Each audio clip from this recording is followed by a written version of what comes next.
Assalamu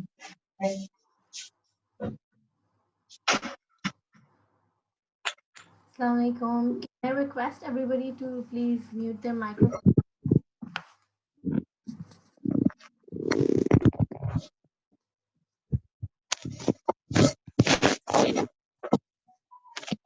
Just check again and make sure that your microphones are muted.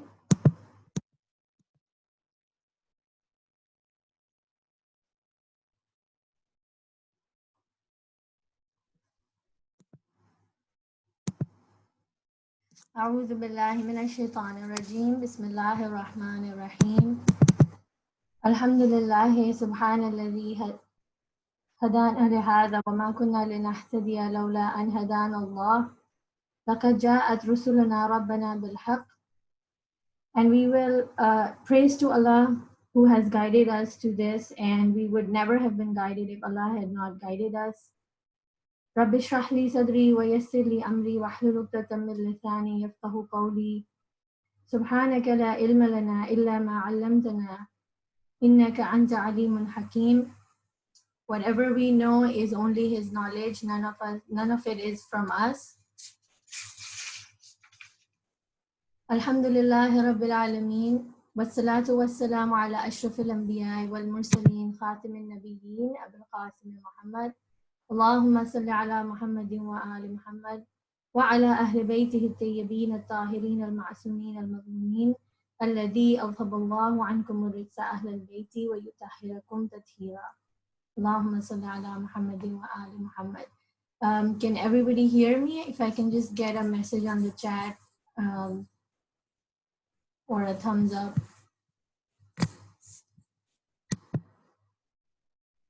All right.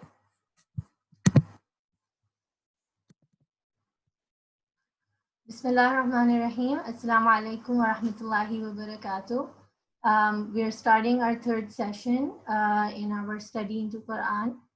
And I hope that most of you have done your homework of going back to the first and the second sessions where we were discussing the premises of tafsir of the Quran that we're looking into. We're actually diving deeper into the meanings of the Quran, which are not just literal. And we discussed that Quran has many, many layers of meanings. And these meanings are esoteric meanings. Esoteric are meanings which are deeper than the literal meanings. They're spiritual meanings. And for us to rise higher in our spirituality, our Holy Prophet told us to hold on to the two weighty things, the Saqalain, the Ahlul Bayt, and the Book of God, which is His miracle. And what we're trying to discover here is to look for that miracle. We're trying to find the miracle of the Quran. So, okay, those of you who can't hear me, I think you need to connect the audio. There is an icon of headphones, and you can click that and you can join the audio. I'm also recording this session, and I'm also I can also send that to you later on, but I really hope that you can connect to the audio, inshallah. So we need to look deeper into the Quran, and we want to find that miracle. What is that miracle of the Holy Book that the Holy Prophet, the best of humankind, got for us to see, and where are we going wrong? How can we not see that miracle? So we've already discussed a few points, and as you can see on your screen, the first point today that I'm discussing is the fact that Quran has many, many different different meanings according to the root words. So for example, the word azab we discussed in our last class, that the way we have been told about azab has always been very scary, but azab's one of the meanings of azab is a very intimate sweet flavor. And we discussed how that brings out such a different meaning to the holy verses in the Quran. We're also coming from a place of love of Allah subhanahu wa ta'ala and his name Ar-Rahman, which envelopes everything. So we want to look at the Quran with the eye of mercy of Allah subhanahu wa ta'ala. So I actually want to address some of the questions that came in during the week, which are connected to our lesson today. And one of the questions that came was an ayah in the Holy Quran, Surah Hashr, and Surah Hashr's ayat number, I'm just going to open that. So the ayah that came in was Surah Hashr, ayah, I'm not able to find that right now. Okay, there you go. 59, Surah number 59, ayah number 21. If we had sent down this Quran upon a mountain, you would have seen it humbled and coming apart from fear of Allah subhanahu wa ta'ala. And these examples we present to the people that perhaps they will give thought. So the question was, what is Allah subhanahu wa ta'ala trying to say in this ayah when he is talking about the mountain humbling and out of the fear of Allah subhanahu wa ta'ala? Now, in the esoteric sense, so first we're touching upon the root meanings. We've talked about adab. The second point that we're discussing now is the esoteric meaning, the deeper meaning, the spiritual meaning. And in spirituality, our mystics have told us through their kashf and their work into spirituality that, for example, the word air means spirit, water means knowledge, fire could mean the fire of redemption of Allah subhanahu wa ta'ala, which burns down the ego, or the ego itself, because we hear that Iblis said that he was made out of fire. So these are interpretations that we hear over the years, over the centuries, from our Ahlul Bayt and the mystics and our work that is done in the tafsir of the Quran. So what I'm touching upon is the ayah of Surah Hashr, because it also came in as a question. And we want to know what this means. How does this connect to me? The mountain crumbling. What relevance does it have to me right now? And our mystics say that the word mountain, the idea, the symbol of mountain, is actually symbolically talking about our egos. So what Allah is saying, that if the Quran were to really pour into you, the mountain dimension within you, the ego dimension within you, would crumble with humility. So Quran is constantly using symbology and symbolic language to touch upon the different dimensions within the human soul. Because we discussed that everything which is outside is also within us. So we hold all these dimensions within us. So you can see now that a relatively irrelevant ayat of the Quran, which wouldn't really affect my behavior generally, if I read this ayat and I say, okay, if Quran came on the mountain, it would crumble. It has no apparent effect on my character, on my behavior. But if I look at it as me, the mountain dimension within me, then I know that the Quran has the ability to break down my ego and bring humility. Right. The next ayah that I have mentioned here is the Surah number 29, ayah 63. Where Allah subhanahu wa ta'ala is saying, who sends down water from the sky with which he revives the earth after its death? They will surely say, Allah subhanahu wa ta'ala, say all praise belongs to Allah. But most of them do not apply reason. Now over here, I've underlined two words, water and earth. And water, as I mentioned, is about knowledge. It's talking about knowledge. And earth is about the body, the human body, the earthly dense body. And so Allah is saying who it is who sends down water from the sky, heavenly knowledge, right? Sky is the heavens and water is the knowledge, divine knowledge, with which he revives the earth after its death. Human being, when it gets involved and lost in its worldly dimension and worldly distractions, it almost dies. It's not alive anymore. It's dead. There's a death of the soul. You know, like we talk about the hearts that die. And then the knowledge of Allah subhanahu wa ta'ala can revive it. What we're doing right now with the book of God, which is divine knowledge, it's water for the soul. It can revive a dead heart. So that's what this ayat has as a meaning for us to ponder upon. And as I mentioned, mystics say that the Quran, every letter may hold 18,000 meanings.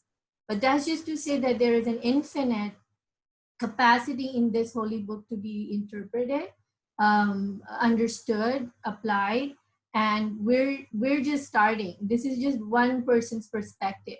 Each one of us over here has the capacity of looking into Quran, diving into it, and finding some really deep meanings. Now, the third point is light upon light, which we have discussed earlier, which I want to take forward as a major point in our discussion today. In Mullah Sadra's book, The Hermeneutics of Light, which I had shown earlier, this book, on page 18 and 19, he discusses the idea of how the Quran may be the light outside. The Quran is the light outside, which has been given to us, but the inner intellect, our inner intellect, are the eyes that can see that light. Without either one, it is very difficult for us to see the truth, because we need eyes, but we also need the light. If there's no light outside, the eyes can't see. If there's light outside, but there are no eyes, there's no vision in your eyes, you can't see. So either way, you can't see. So we need these two to come together for us to see the truth. So a lot of times I've been talking about following our own voice, having our own journey. And a lot of people would ask, but how do I trust this voice within me? How can I trust myself with the voice of my heart? How do I know this is not whispering of the Satan, or it's not anything else? How do I know this is the right voice in my heart? And a beautiful hadith I came across of the Holy Prophet, which said, righteousness is what your nafs is at peace with what your soul is at peace with. If you want to know righteousness, ask your heart, even if the people tell you otherwise. It is very, very important that we have this way of doing life where we have a direct connection to Allah subhanahu wa ta'ala, so that people do not interfere in our connection to Allah subhanahu wa ta'ala. We need to have that purity of connection with Allah subhanahu wa ta'ala. And how do I know that my heart is trustworthy? If the Holy Prophet is saying, whatever your nafs finds peace with, how do I know? How do I trust myself? That's a very big question. And one of the people I would like to quote here is Will Smith, the Hollywood actor. And he says that in his life, he found a major difference between pleasure and peace. And while pleasure can completely create darkness in your soul, the seeking and the yearning and the greed for pleasure can create darkness. At the same time, seeking peace can bring a lot of light in your heart. So there's that difference between what we're looking for, all right? But it only comes with practice, and some of what I'm going to be discussing now will bring a lot of clarity, inshallah. All right. Now, in order for us to see the light of the Holy Quran, the inner eyes need to have a cleanliness.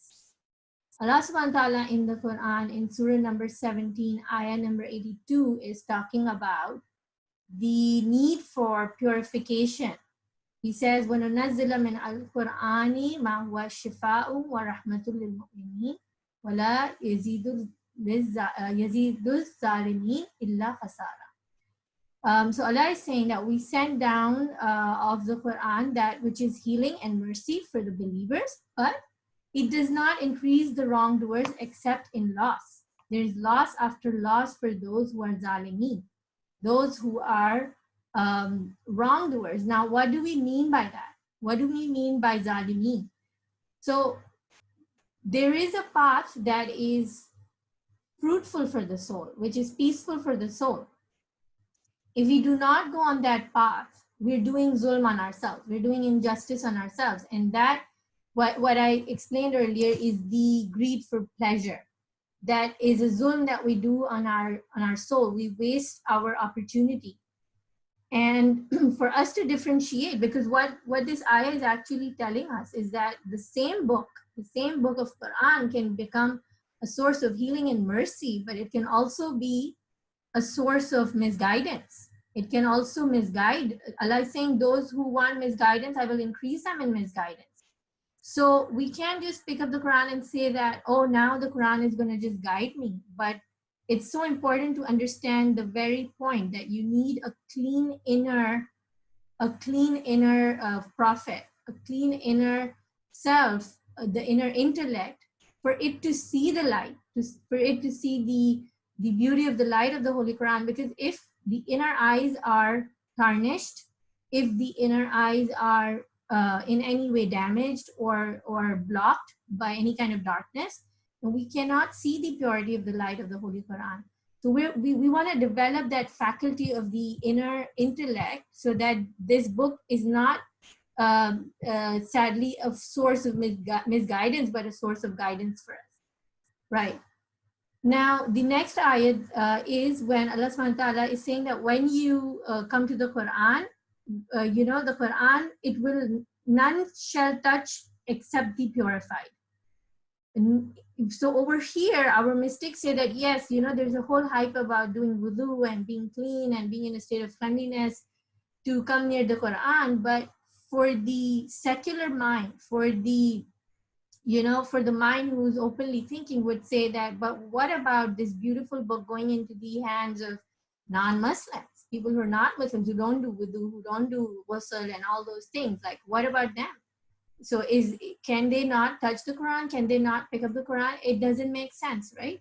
So some scholars say, well, it's both the literal, the outer cleanliness and the inner cleanliness. But the mystics, they talk about the inner cleanliness. They say that this Quran will touch your heart if you have purified, if you have purified your inner intellect. And for us, the best kind of purification that we hear usually, that we've been taught, is the purification of our intention. So before we dive into the Quran, it is so important, like before doing any other action, whether it's prayers, whether it's reading a book, whatever we do, it's so important that we set an intention. So before we start our journey into the tafsir of the Holy Quran, we need to understand what is an intention and what is a pure intention, right? So, for example, if we wanna set our intention, let's understand it from the perspective of getting into our car and saying that, you sit in a car. Imagine you have a chauffeur-driven car, or you have a driver in your car, and you sit in the car and you just tell the driver, let's go. And you don't tell the driver where you want to go, and you're just sitting in the car and you're saying, let's go. You're just going to be roaming around the whole city. You don't know where you're going to go. You're wasting your fuel. You're wasting your time. You're wasting your energy, and you don't get anywhere. No matter how much you roam around, no matter how much you're going fast or slow, no matter what kind of places you see on the way, you still won't get from point A to point B, because you don't even know what your point B is. You don't know what your destination is. So setting an intention is all about knowing what your destination is. Where do you want to go? And I'm going to be showing you an ayah of the Quran where Allah subhanahu wa ta'ala is guiding us to what our intention should be. What should our destination be? So that we can have a clarity of what is my intention when I start this journey into the Quran. So over here, I have Surah number 42. And I have highlighted ayah number 13 to ayah number 16.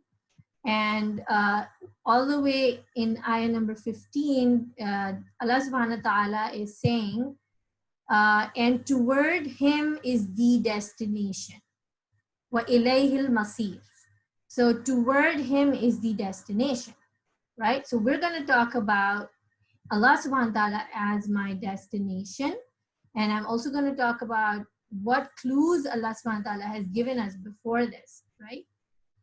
So Allah subhanahu wa ta'ala is talking about this collective journey, right? So Rumi says that there are as many paths to God as there are breaths.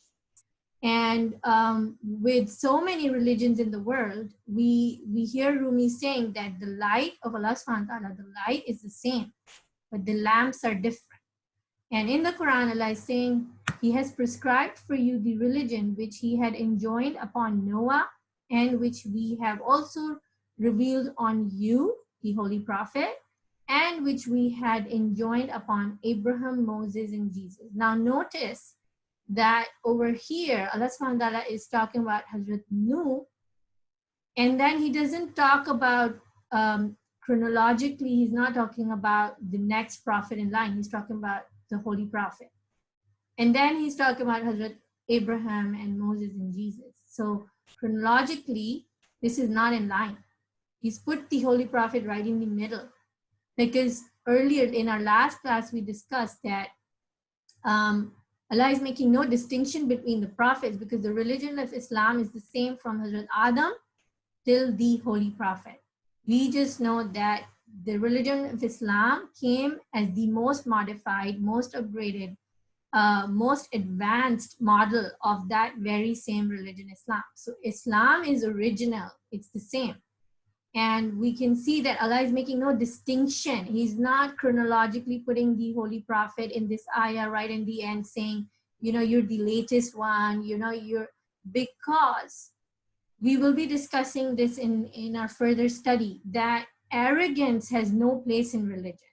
Superiority has no place in the teachings of the core true morality of any religion. Because arrogance, the Holy Prophet said, sallallahu alaihi wasallam, that even an iota of arrogance, if it is found in somebody, they will not even smell Jannah. And they say that the smell of Jannah spreads over an expanse of 50,000 years of distance. So how can there be arrogance in any religion? How can there be an egoistic way of looking at religious studies when the Holy Prophet strictly forbade arrogance? He strictly forbade egoistic way of approaching deen. So we see that Allah is saying that all of you, Allah is saying all of you have this destination that is me. So He's saying maintain the religion and do not be divided in it. Hard this is on the polytheists is that to which you summon them. Because the Holy Prophet is calling, the true religion of the Holy Prophet is calling us towards equality and disseminating or removing differences and division. So Allah is saying, do not be divided. And Allah chooses for it whomsoever He wishes, and He guides to it whomsoever returns penitently. And penitently, the word over here is yunib, which comes from the word anaba, and we're going to be discussing that later in detail. They did not divide into sects except after the knowledge had come to them out of envy among themselves. And were it not for a prior decree of your Lord, until a specified time, decision would have been made between them. So Allah is saying that it is the envy, it is this egoistic drive to be better than the other, and why is someone else better than me, that is causing all of this division. Indeed, those who were made heirs to the book after them are surely in grave doubt concerning it. Now Allah is saying, so summon to this unity of religion and be steadfast just as you have been commanded, and do not follow their desires, and say, I believe in whatever book Allah has sent down, whatever book Allah has sent down. I have been commanded to do justice amongst you. Allah is our Lord and your Lord. Our deeds belong to us. Your deeds belong to you. Allah is the judge. But Allah is saying, don't be divided. Allah is saying, stay away from arrogance.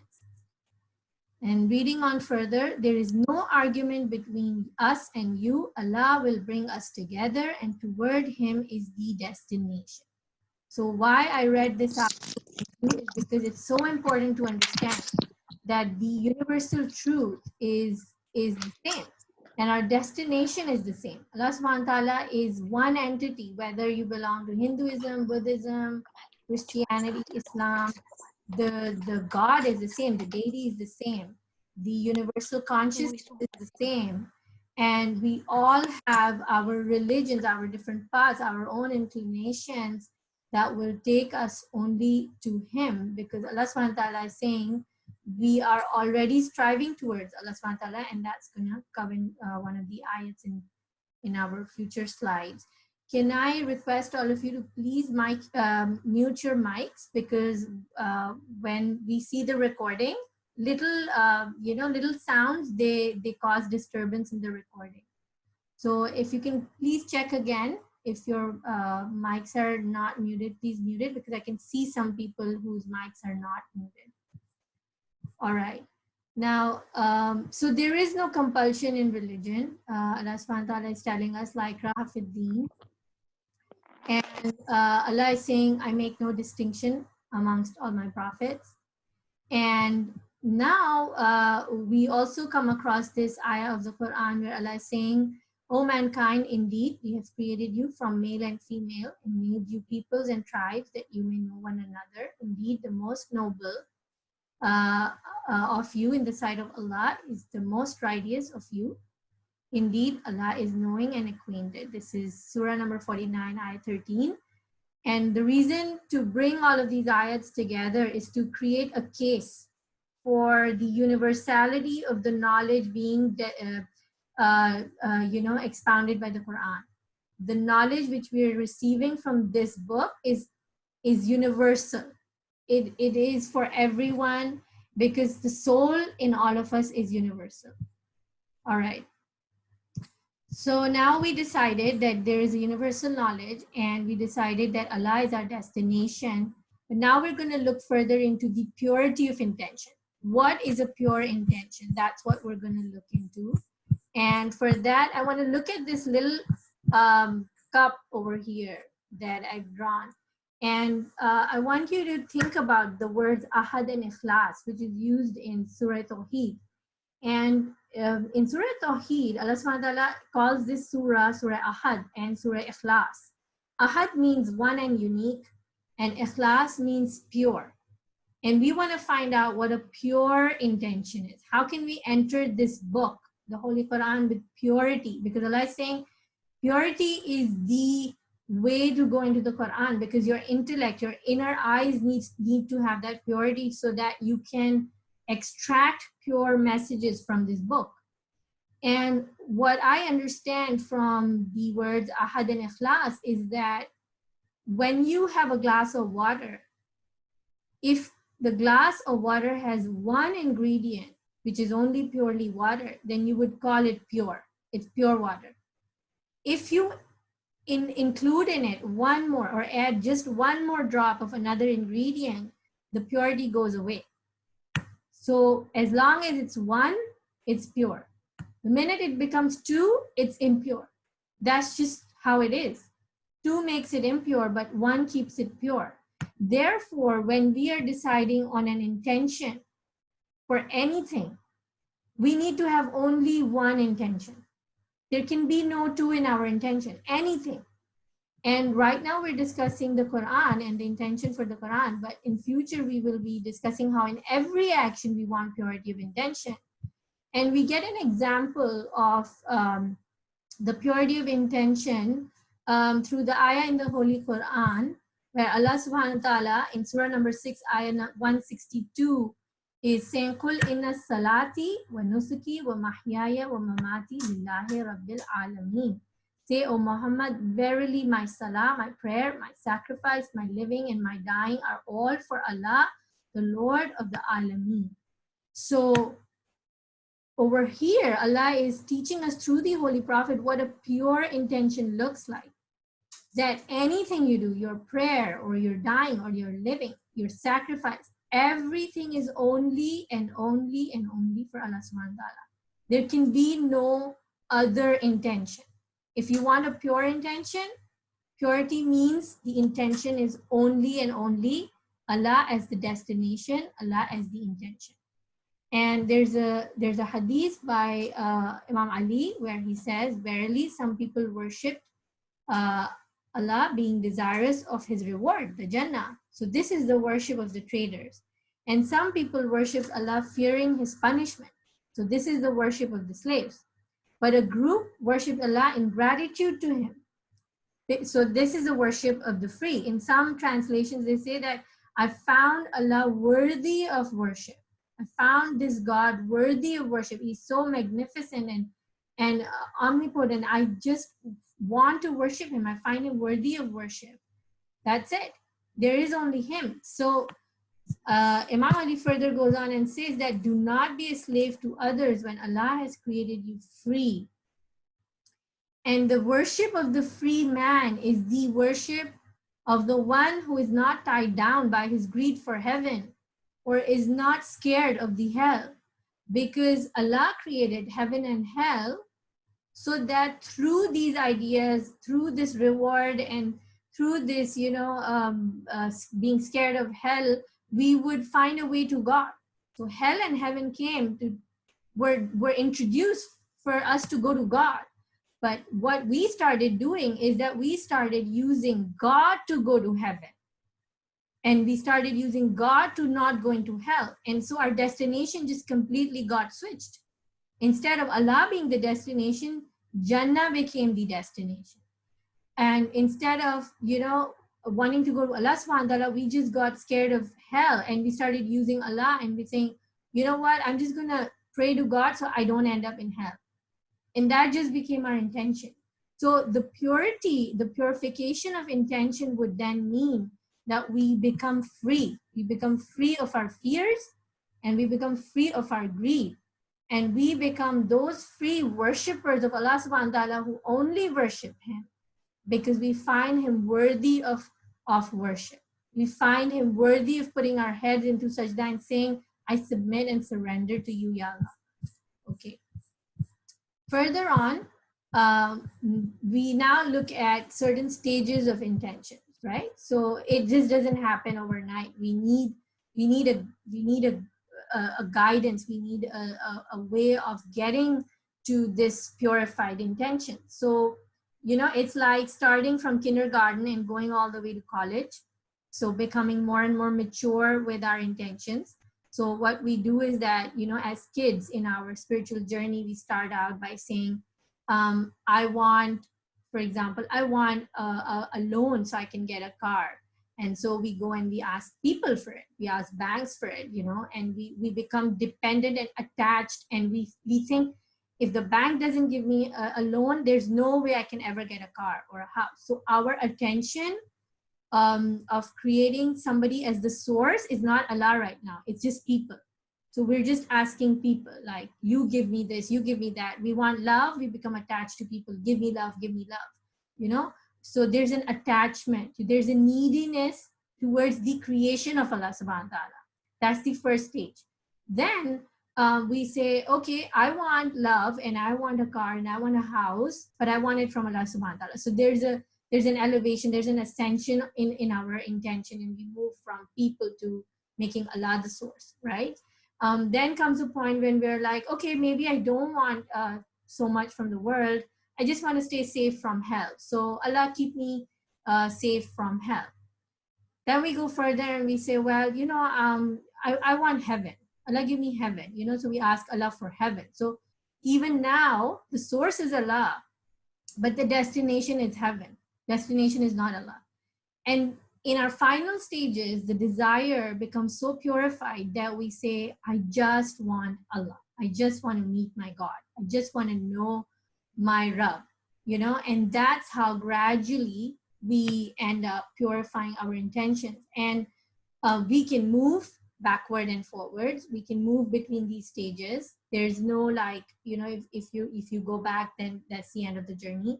I also want to share something that I find so profound that Karen Armstrong said in an interview to Oprah. And Oprah asked Karen Armstrong, why did you name your first book The Spiral Staircase? And Karen Armstrong said that after going through her journey in spirituality, she tried to be a nun and she couldn't, and all of that. She said that I realized that the path to God, the spiritual journey, in this spiritual journey, you feel like you're going in circles, you're stuck in a loop sometimes, you feel like you're not getting anywhere, you're not moving ahead, and you just feel stuck and you just feel like you're going in circles. But you're never going in circles. You're always climbing these stairs, which apparently look like they're going in circles, but it's a staircase. You're moving upwards. There's a proof for that in the Quran, where Allah subhanahu wa ta'ala is saying that all of the mankind, I'm going to be quoting that ayah later on in the discussion, all of mankind is striving laboriously towards me. In us striving for perfection in anything, we're actually striving for God, because the only perfect entity is God. So there is this hope and good news for all of us that no matter what we do, the guiding hand of God, who is our nourisher, protector, Rabb, who takes us from a seed to a fully grown tree, is always keeping us in motion. No matter where we are, how we are, no matter what the kind of darkest hole we think we're in right now, we're still in a state of motion. That is also a place of learning.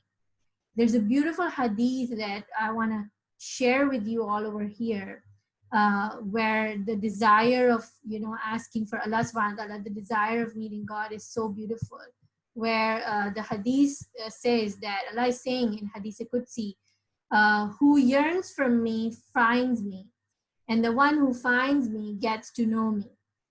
When he knows me, he likes me. And when he likes me, he falls in love with me. When he falls in love with me, I also fall in love with him. When I fall in love with him, I kill him. Now I have to give diyat, blood money, redemption for that act of killing. Now I have to give diyat. It's a poetic way of talking, really beautiful. Now I have to give diya. So when I give diya, I give myself to you. So I find this so beautiful that in this journey, when we reach higher selves, we give up ourselves. There's nothing left of us, but Allah gives himself to us, inshallah. Now, as promised, a few of you had asked me, and I had promised that I will be discussing this journey within the soul. We'll be journeying into our soul today, and we will be discussing the constitution of who we are. Because if you're going to go on a spiritual journey and we don't know what the spirit is, where the spirit is, where are we heading, what are we doing, how are we moving towards him, we wouldn't know the dynamics of this journey, right? So meeting God is becoming like God. How is that? The example that I give is the example of having a best friend. So a lot of you are my beautiful friends, far, far away. You're not close to me. You're not geographically close to me. I can't physically hug you or anything. But the reason I would call you my close friend is because we have a lot of things that are alike in our characteristics, in our yearnings, in our desires, right? And so when two people share characteristics which are so close to each other, and their priorities are same, and what they want in life are similar, and the way they do life and what they do and how they conduct themselves, it's so similar, you'd say, well, these two people are really close to each other. That's the proximity that we're talking about with Allah subhanahu wa ta'ala. The more we become like him in our characteristics, the more we become close to him, until one day we may find unity with him. One day, inshallah. So meeting God and moving towards in the direction of God, moving to God, meeting God is all about becoming like him.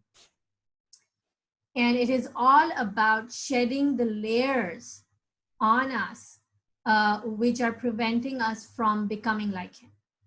So the journey to perfection, the journey to God, is journey of perfection of the human character, becoming godly. And this journey needs for us to move through the veils of the soul, ego, and reach the spirit.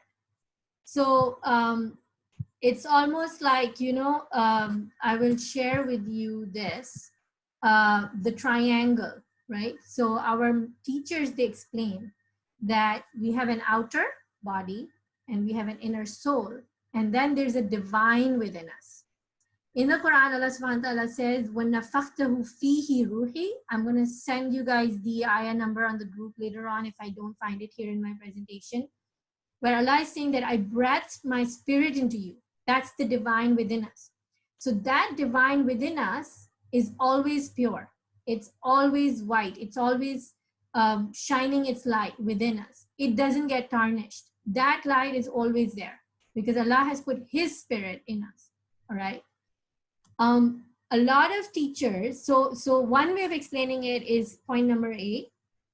Point number B, they say that the spirit is the constitution of body and soul. So body is the physical aspect of the spirit and soul is the invisible aspect of the spirit. These are different ways of explaining our constitution from different teachers. I've collected it in one place. C, so there is a soul which has a potential, and when it gets actualized, it becomes the spirit, right? And the way to get there is to diminish the ego. The more we diminish our ego, the more the spirit actualizes itself. So the journey from the potential soul to the actualized spirit is the journey of the soul. So that's point number C. And point number D is the spirit, which is the breath of God within us, is for us to find our true calling, our potential, and going through the motion of removing these layers of the soul.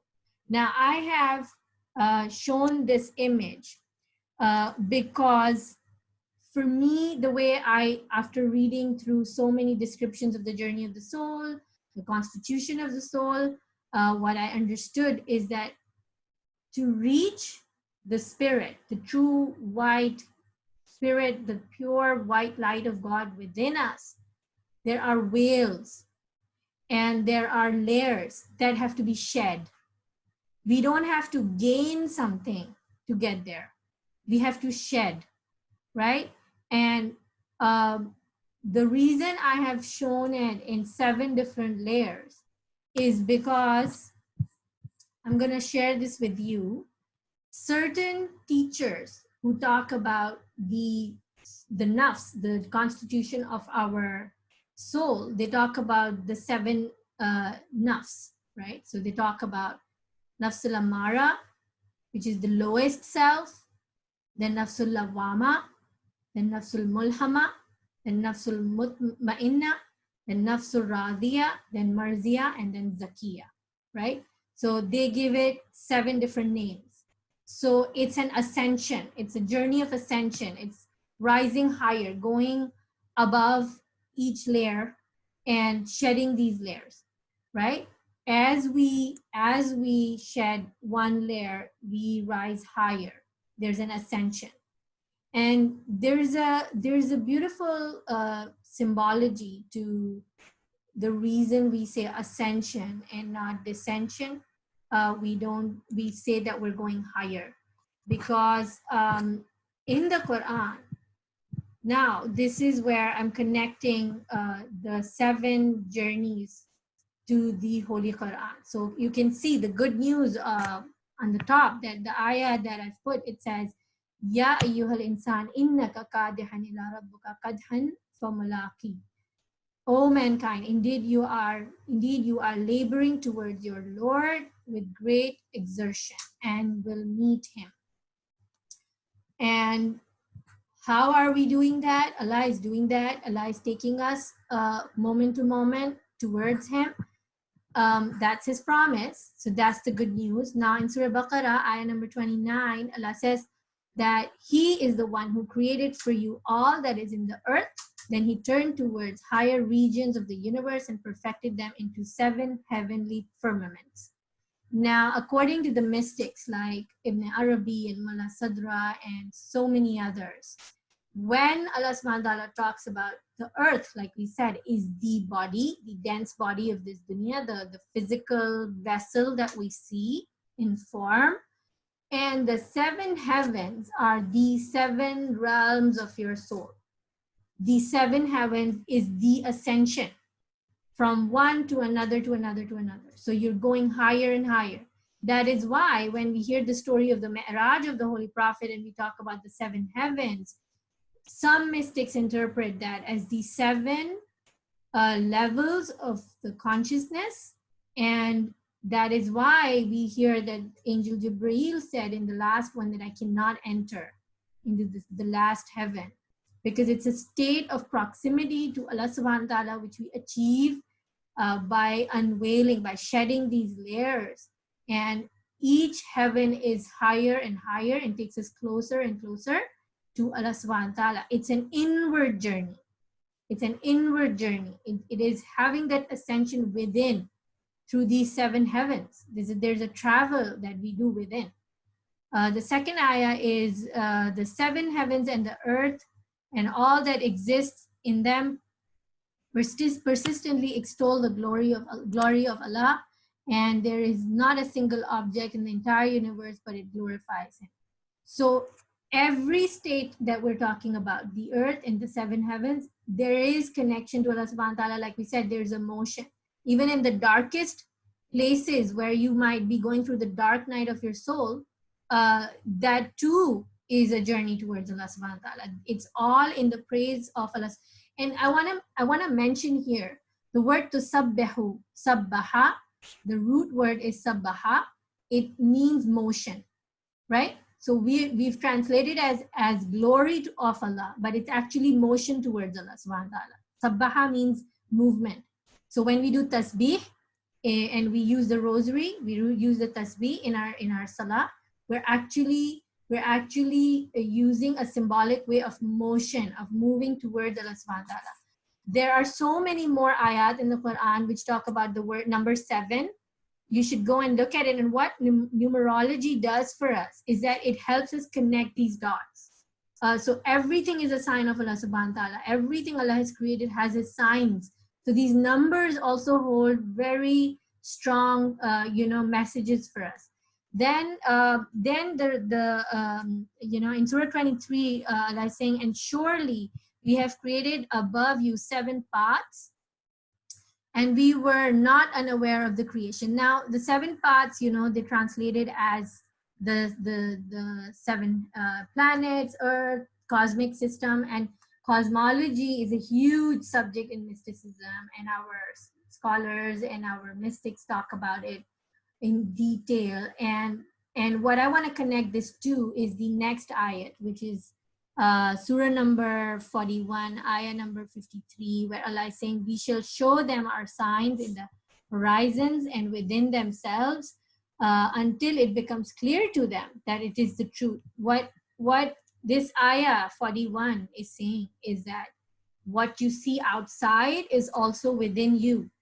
So the heavens and the planets that you see outside is also within you. There are 7 realms within you. Right. Now, I'm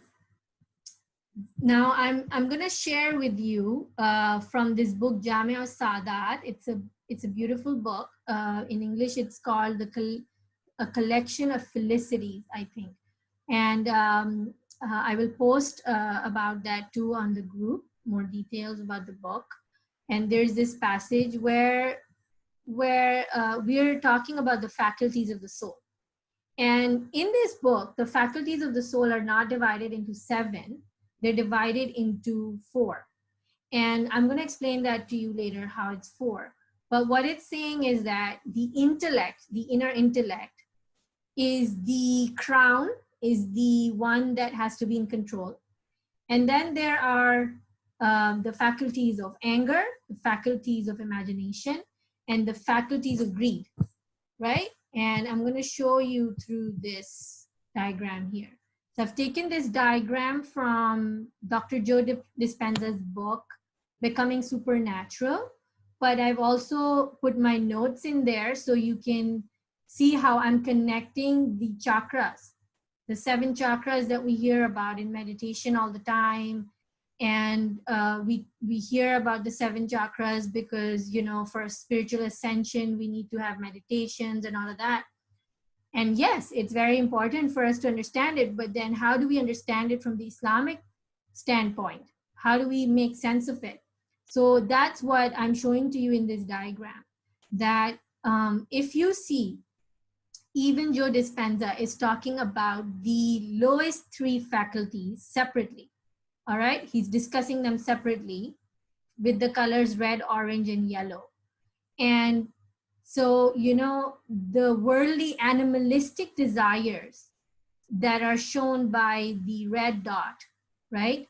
They are called quwwat-e shahwiya in religious, in our Islamic literature, right? And quwwat-e wahmiya, the faculty of imagination, is denoted by the orange dot, which is the part where he's talking about guilt, shame, pain, unworthiness, lack, victimization. And these are emotions, right? And we need to rise above the animalistic desires, and we need to rise above the lower energy vibrations of guilt and shame and pain and unworthiness to overcome the quwwat-e wahmiya, the faculty of imagination. And then there is the third faculty of, according to the Islamic text, they call it the faculty of anger, ferociousness, quwwat-e ghazabiyya, right? Where there is competition, control, impatience, ego, and self-aggrandizement, where you feel like you're something, right? So these are the 3 lowest, whales to the journey in our soul that have to be overcome by quwwat-e aqaliyya. I've put it on the left side in purple color. You can see quwwat-e aqaliyya, which is the angelic faculty, which is the faculty of the intellect, which you can say is the awareness within us, which is that which can have that control over the other faculties within us.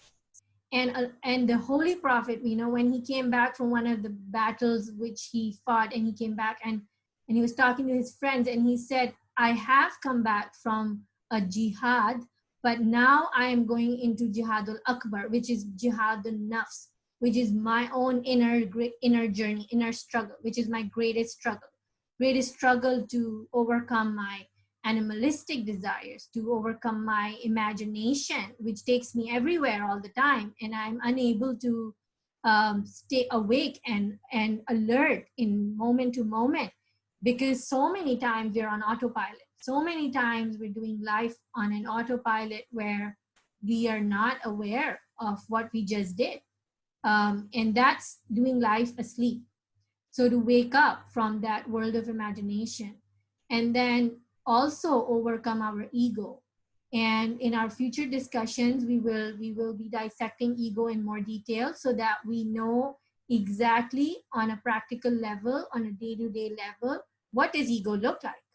How does ego show through me? And how can I use those indicators to become aware and say, okay, now I need to do something about this ego becoming bigger.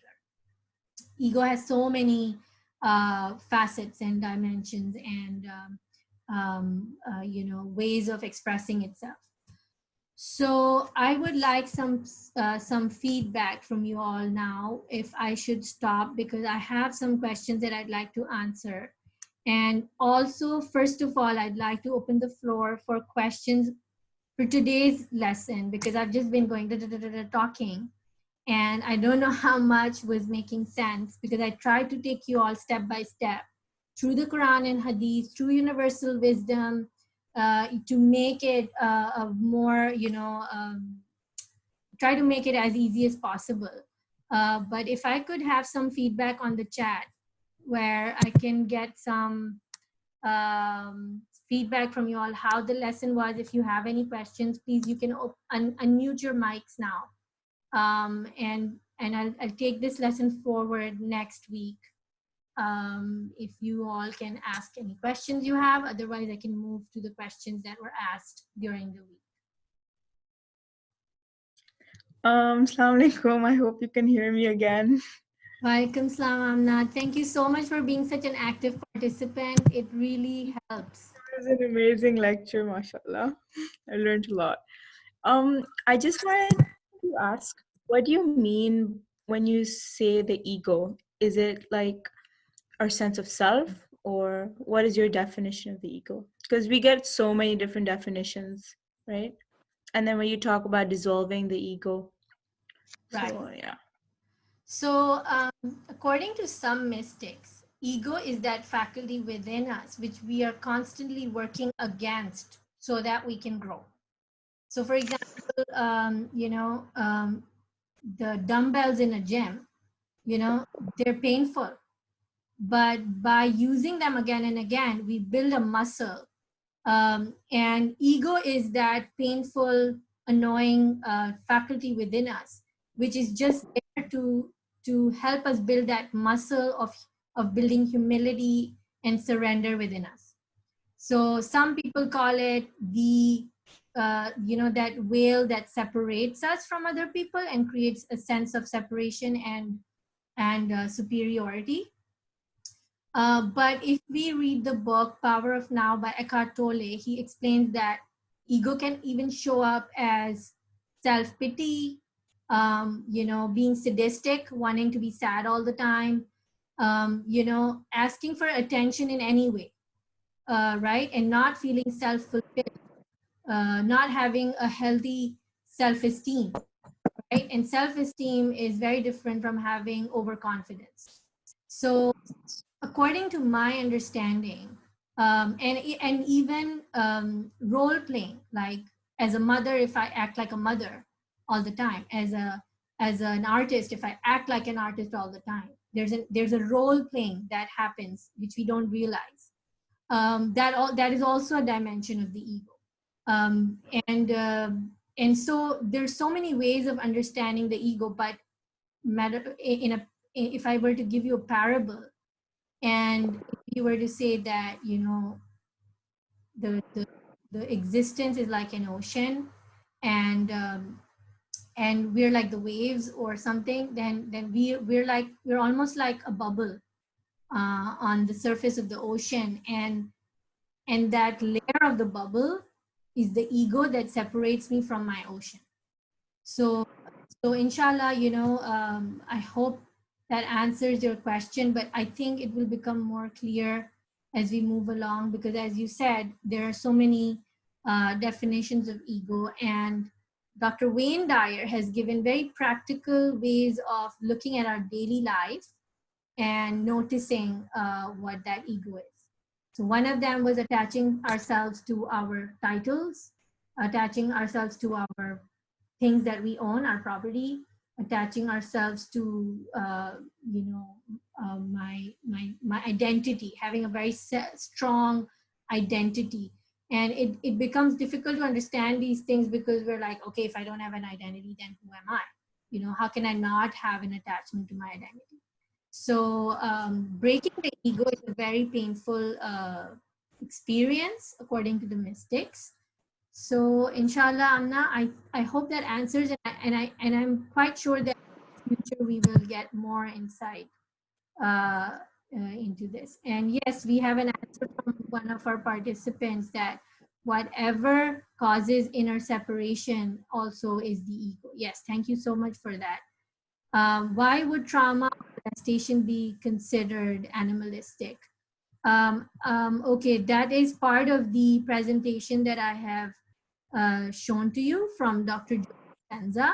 And yes, you are right.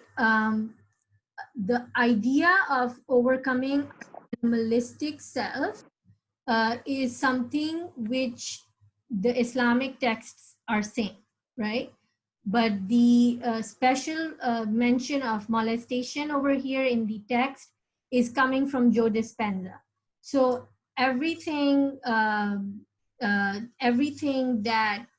that I'm showing here is a very loose connection, all right? Because if I were to explain it to you from the seven different, the seven different nafs over here that I'd explained, then molestation would fall into something else, right? So it's a loose connection that I've made here in a very general way. And I can look into your question further and get back to you next week, inshallah. Right. Yes, we're also getting the feedback that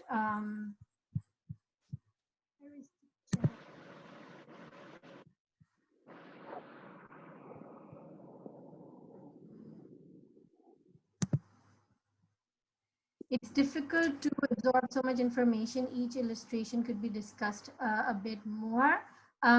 Definitely, I'm here to explain further, but your questions can really help prompt that explanation. So I would really really request you all to please ask questions, because that really makes it easier for me to understand what are your points of difficulty in understanding, and also gives me a path, gives me a way to go about the discussion.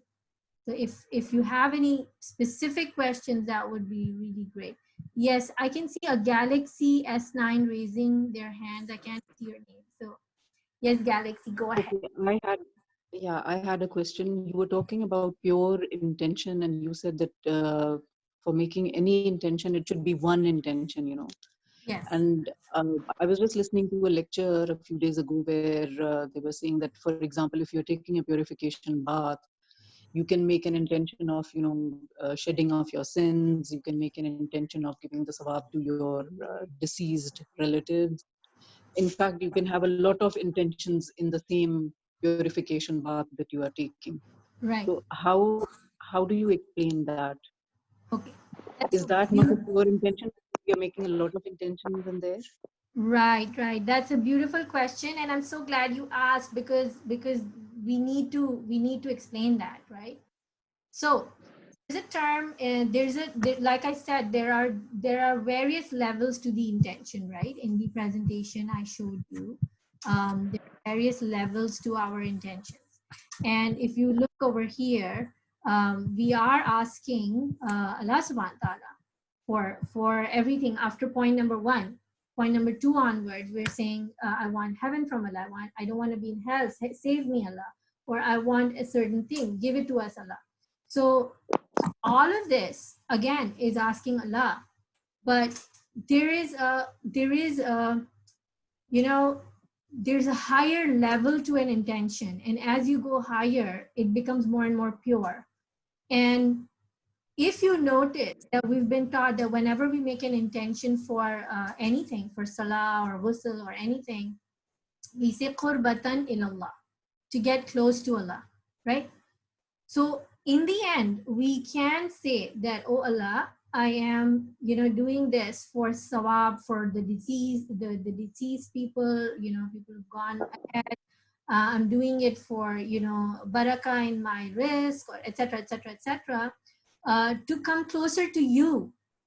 And if we can do that consciously, right? If we can do that consciously, then when we're at that level that we're still desiring this dunya, because you see, mystics reach a level where they stop desiring dunya. They stop desiring anything and everything. They come to a point where they say, well, Allah is my guardian and Allah is the protector, so whatever Allah will do will be the best, right?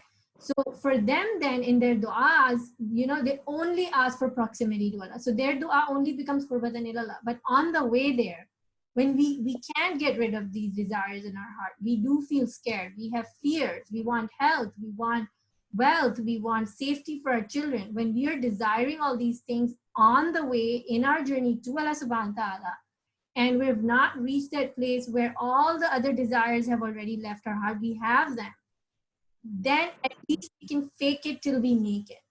At least we can say that, yes, I want safety and security, but eventually I want this safety and security to take me to you, Ya Allah. I want health and wealth, but I want it to take all of this gift that you will give it to me I want all of this to take me to you, Ya Allah, eventually, right? So still there is this duality in the intention. And what we're doing is that we're setting such a high standard for our intentions so that at least one day we want to get there. We're not there yet. I'm not there yet. But that is the, you know, the fruit and the desire of the arifin, the desire of those who have reached that place of being an awliya Allah, you know, who've found that beautiful proximity with Allah subhanahu wa ta'ala. Does that answer your question? Yes, it does. I think it basically boils down to kurbatan ilallah, you know, that everything that you do is with that niyat. Absolutely. And to add over here, there's a dua of Hazrat Ibrahim in the Quran where he's praying that, oh Allah, protect me and my progeny from being an idol worshipper. And we would wonder, how would Abraham ever expect himself, you know, to be an idol worshipper? He's such a beautiful, close, you know, Khalil Allah. He's a friend of Allah. How can he do shirk? How can he do idol worship? And a lot of our mystics, they say that when the intention is not one and only Allah, and anything extra that goes into that intention, then that intention has some amount of shirk-e-khafi, hidden shirk in it. All of us are doing shirk-e-khafi at some level. I will get an ayat of the Quran for you guys, which is saying this, that believers are doing shirk. We are at all levels.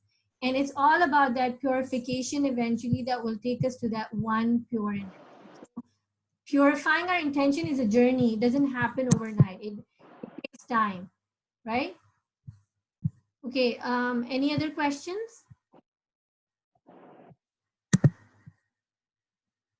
What is the first step towards shedding? How do we start? Okay, please share, and I'm same comment made earlier. It's a lot to absorb. It's a lot to absorb. Okay, it's a lot to absorb.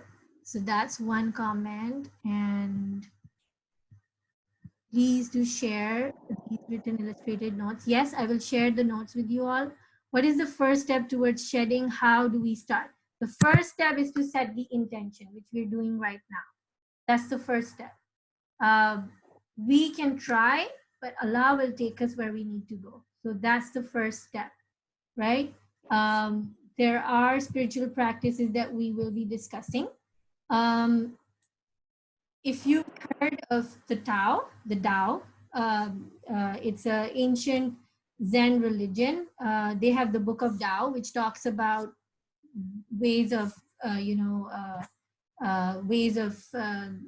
doing this journey into your soul. In Islamic literature, we call it Sayr wa Suluk, the ethics of the traveler. And a lot of mystics have given to us methods of unveiling, and the Quran is all about that. And I'm so glad that you asked this question, because the way we will be doing the tafsir of the Quran is all going to be about that. So that is why I explained all of this to you today, is because the way we will be doing the tafsir of the Quran, we will be finding answers to unveiling, to shedding these layers through the ayats of the Quran. Just like at the ayat of the mountain, in the mountain is ego, and when the book of God enters, the mountain crumbles, right? So in that way, we will be seeing the prescriptions given to us by Allah subhanahu wa ta'ala in the Quran, right?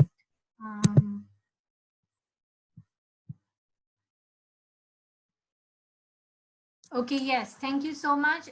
Can we have a list of topics that I will be covering and intend to cover? Yes, I will. Inshallah, I will try to put them together and share with you all on the group. So thank you so much for these messages. If I can just go back to answering one or two questions. For those of you who would like to leave, you're more than welcome. I don't want to take your time. There will be a recording, so you can hear the recording later on if you want, because I want to address one or two questions that were asked. One of the questions that came was asking, please explain the existence and the role played by Iblis. What is the purpose of Iblis in this whole,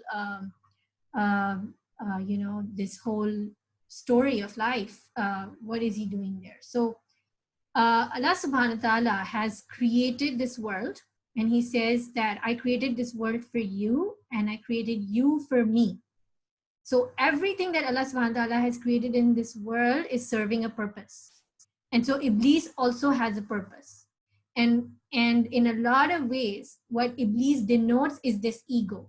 Because if you look at the story of Hazrat Adam and Hawa, and you look at what Iblis did by not surrendering and going into the sajda in front of Adam, is saying that, you know, he didn't break any rules or laws in the sense of Sharia. He wasn't like doing any bad thing. The only thing he didn't do is surrender. And so what the story is telling us is that the entire story of life in a symbol is overcoming the Iblis within us. So Iblis in the story of Adam and Hawa is a dimension within us. And what that dimension is doing is like that punching bag, right? You have to keep punching it so that your muscles grow stronger. So in that sense, Iblis is serving a purpose. If you don't get distracted, if nothing distracts you, how are you going to build your muscle of concentration? So you need the opposites to help you build the positive. If there was no negative, you wouldn't be able to build upon your positive. So that is a very short answer to that question. Just like I said, the dumbbells in the gym, they hurt us. We don't like it. It's painful. You look at people who work out in the gym, they make faces like they're in pain, but they're doing it because they want to build that muscle. So in the same way, a lot of these aspects of life, good and evil, Iblis, all these things, they don't make sense. They leave a bad taste in our mouth, but they're all there to serve a purpose in the scheme of God. They're all doing some work, right? Also, the idea of symbology, I would highly recommend this book, Symbol and Archetypes by Martin Links. And this book talks about the importance of symbols, which is how we're working with the Quran, because we're not taking the literal words of the Quran. We're going deeper, and we're saying this is a symbol. In a literal way, it's a symbol, but it's taking me to some deeper message. Okay. Somebody had asked this question, which I think we answered to some extent, that, you know, we've always been reading the Quran for a benefit of getting sawab.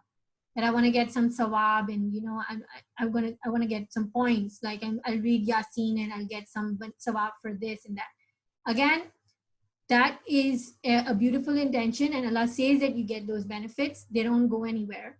But that's an intention which is not as high as the other intention of only wanting God. So if I'm going to read Yasin to get wealth, for example, or you know, health or something like that, yes, God is going to give it to you, but that's all you're going to get because that was your intention. But if you make an intention and you say that I want to you know, pray Yasin because I want to find God, I want to meet God, then you go introspection and you go into deeper study of Yasin, and then you will open up treasures which will open up your soul and which will eventually help you meet Allah subhanahu wa ta'ala. And that's what mystics have done. So there is this choice for all of us of what level of intention do we choose for our journey. How high do we want to go? And that's our free will. We can decide how high we want to go, right? All right. There was another question about how do we help our children build a beautiful relationship with Allah subhanahu wa ta'ala. One of the things that we can do on a daily basis is whenever a child desires something, you know, always remind them that the source is Allah subhanahu wa ta'ala. Even a child as young as 4 years old, if you tell them that the energy that the sun is giving to us is from Allah subhanahu wa ta'ala, or the energy with which we walk or talk or eat, the power is coming from Allah subhanahu wa ta'ala. He's the one putting that energy in the food, which is eventually giving me that energy. He will understand that the source is Allah subhanahu wa ta'ala. So that is one of the key things we can do, of reminding our children that the source is always Allah subhanahu wa ta'ala. It's not anything else. The source of peace, joy, fun, pleasure is not anything but Allah subhanahu wa ta'ala. Right. Okay, there was one last question about Wahdatul Wujud. So those of you are aware of Wahdatul Wujud would understand. If you don't fret, don't worry about it. It's a philosophical term which is used, and you know, those of you striving to understand can understand. Who don't worry about it. Wahdatul Wujud is a concept which is used in Islamic philosophy, and it means the original cause. So when I was telling you that, you know, when your children ask you questions about anything, tell them that the source is Allah subhanahu wa ta'ala. That is what Wahdatul Wujud is. To remember that the cause of every effect is Allah subhanahu wa ta'ala. He's the original cause. He's the first cause. He is the first intellect. So he is the original one and only cause to all effects. To put it simply, God is the single ingredient of the universe. That is Wahdatul Wujud. The next question in relation to this was that how is it fair that, you know, a soul would enter heaven and stay there forever, and would go to hell and stay there forever?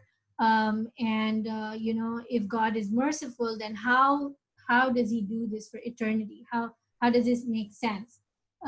So the answer to that is that once a man came and asked the same question from Imam Jafar Sadiq, and Imam Jafar Sadiq alayhi salam said that the amount of years we get in this dunya, in this world, this small world, is a place where we are going to be our archetype, our prototype, right? Like, according to him, we decide our nature over here. All right. So whether we were to stay here for ever or for 60 years, our product of our soul would be the same, right? And in that sense, what he's trying to say is that Allah knows the amount of time we need to truly reach our potential. But a lot of mystics, they say that no one will stay in hell forever. They actually refer to hell as a place of rehabilitation, like a hospital or a rehab station, or like a washing machine, some people call it. Like, you get washed off of all your sins, or your lacks, or your, you know, obstructions in the way, and eventually we will all go to heaven. So I'm not saying it from my own. This is something that has been given to us by mystics, and who have done research and who have presented papers in which they have categorically and methodologically explained step by step by using the ayats of the Quran and Hadith to prove these things. So eventually we're all going to heaven, number one. Number two, the world is a place where we see the crux of who we are. So it's not eternal and infinite. Number two. Number three, you know, heaven and hell, like we said, that, you know, the only thing we do have is the moment of the now, which is something we can discuss in detail, and we have discussed earlier. So heaven and hell are states that we create for ourselves. And heaven and hell are states of the soul in which either I'm feeling hellish, or I'm feeling good, or I'm feeling, you know, happy. And in that sense, emotions or feelings within us are time free. They don't have a form, they're formless. So in that sense, they're a part of us which is eternal, which is not time bound. So it's a philosophical explanation, but I'm just throwing in all the explanations so that whoever can make sense of whatever at whatever level can make sense of it, because we have all kinds of people listening. And so heaven and hell within us is already an eternal place, which is beyond time and space, because it's formless. Emotions are formless. And in that sense, we don't really, you know, stay there eternally, but we experience it in an eternal realm. I don't know if I'm making it clear, but there's a part of us which is beyond time, and that's why heaven and hell are said to be eternal, because they're beyond time and space. So that was all for today. We are on Telegram, and you have my email address, quransanctuary@gmail.com. You can send me your emails. Emails are better because then I don't forget to answer your questions. The ayah for the mountain being the ego, yes, I will just share with you the ayah number.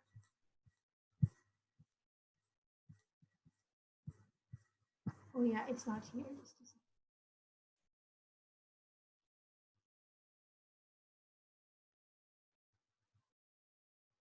It's ayah number 21, surah number 59. So 59:21.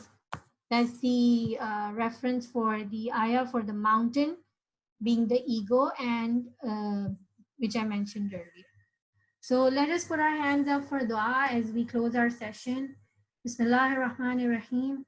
O Allah, fill our hearts with your faith and fill our hearts with the light of your nur, and fill us with the yearning to unite with you, Ya Allah, and give passion in our journey so that we move towards you as fast as we can and with as much enthusiasm as we can, and fill us with that energy that will take us towards you, Ya Allah. Enable us to understand ourselves so we can understand you better.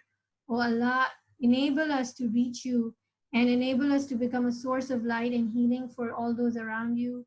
With the wasila of the Ahlul Bayt, Ya Allah, fill us with your light and help the world heal in the pandemic that we are today. Ya Allah, we seek your help and guidance. And oh Allah, as you create everything for our growth, and as you create everything which has goodness in it, let us see the good in everything around us and help us grow through it.